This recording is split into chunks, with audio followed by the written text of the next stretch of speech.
Hello everyone, সবাইকে edu নিনজায় সবাইকে স্বাগতম। আজকে আমি যে ভিডিওটা নিয়ে আলোচনা করব সেটা হচ্ছে অষ্টম শ্রেণীর একটা গুরুত্বপূর্ণ টপিক, যেটার নাম হচ্ছে চ্যাপ্টার 3 পরমাণুর গঠন নিয়ে আলোচনা করব। আমি Shantanu Dhar. If you new to my channel, welcome to my channel. Okay, শুরু করি তাহলে। দেখো পরমাণু জিনিসটা কি আসলে, দেখো আর পরমাণু জিনিসটা কি আগে লিখি। পরমাণু, পরমাণু। তাহলে দেখো পরমাণু জিনিসটা আসলে আমরা কোথায় দেখতে পাই। তাহলে পরমাণু জিনিসটা হচ্ছে মৌলিক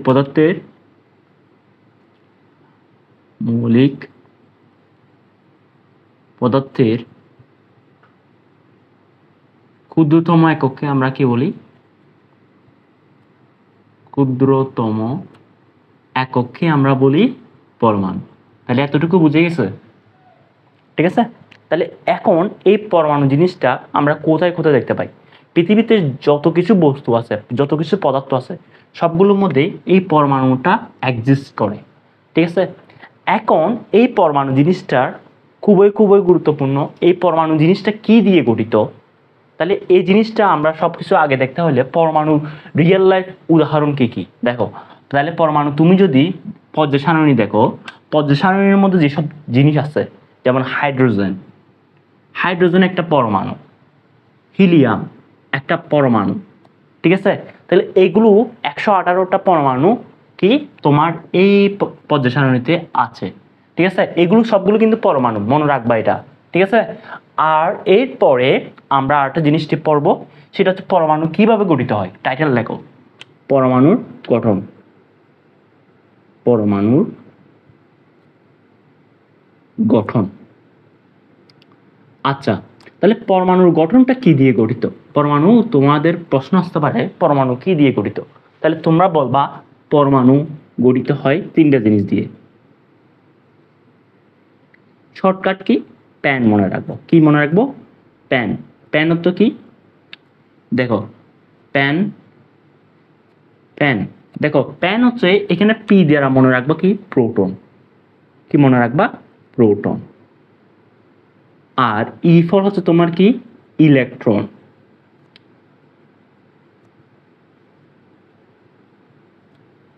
এবং এন ফর নিউট্রন। আশা করি লেখা বোঝা যাচ্ছে। ঠিক আছে। এখন দেখো এই প্রোটন জিনিসটা কি, ইলেকট্রন জিনিসটা কি, এবং নিউট্রন জিনিসটা কি।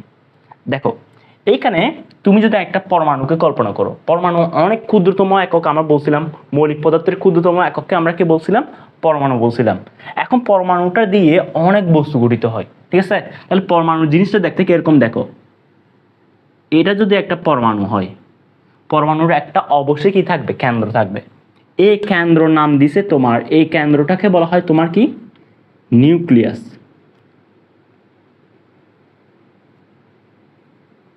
আর এইখানে দেখো যেটা বৃত্তের মতো দেখতেছো, এটাকে বলা হয় তোমার কি? কক্ষপথ। কি বলা হয়?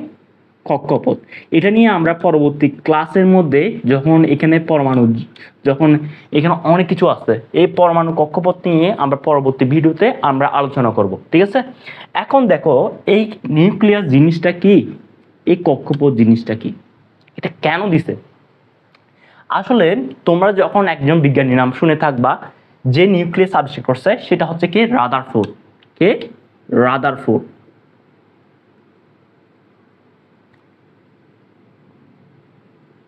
আর এই কক্ষপথ জিনিসটা আবিষ্কার করছে তার সহকর্মী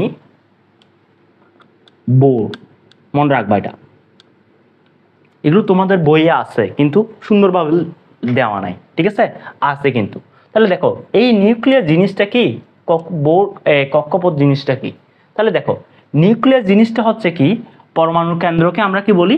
নিউক্লিয়াস। তাহলে পরমাণুর কেন্দ্রকে কি বলা হয়? পরমাণুর কেন্দ্রকে বলা হয় তোমার নিউক্লিয়াস।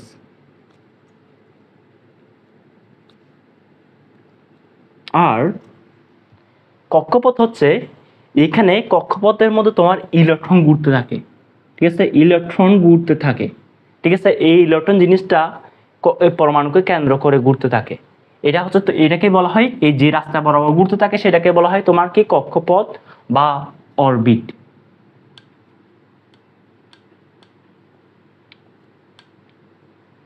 অরবিট অরবিট এবং এটা অরবিট বলা হবে নাকি, এটা কনফিউশন আছে, অরবিট নাকি অরবিটাল, এটা আমি পরের ভর্তি ক্লাসের মধ্যে আমরা বলবো। অরবিট নাকি অরবিটাল পরবর্তী ক্লাসে তোমরা আমাকে জানাবা, ঠিক আছে। এখন এই এই যে কক্ষপথকে আমরা ইংলিশে কি বলা হয়, অরবিট অথবা অরবিটাল, কোনটা সঠিক সেটা তোমরা কমেন্ট বক্সে আমাকে জানাও, ঠিক আছে।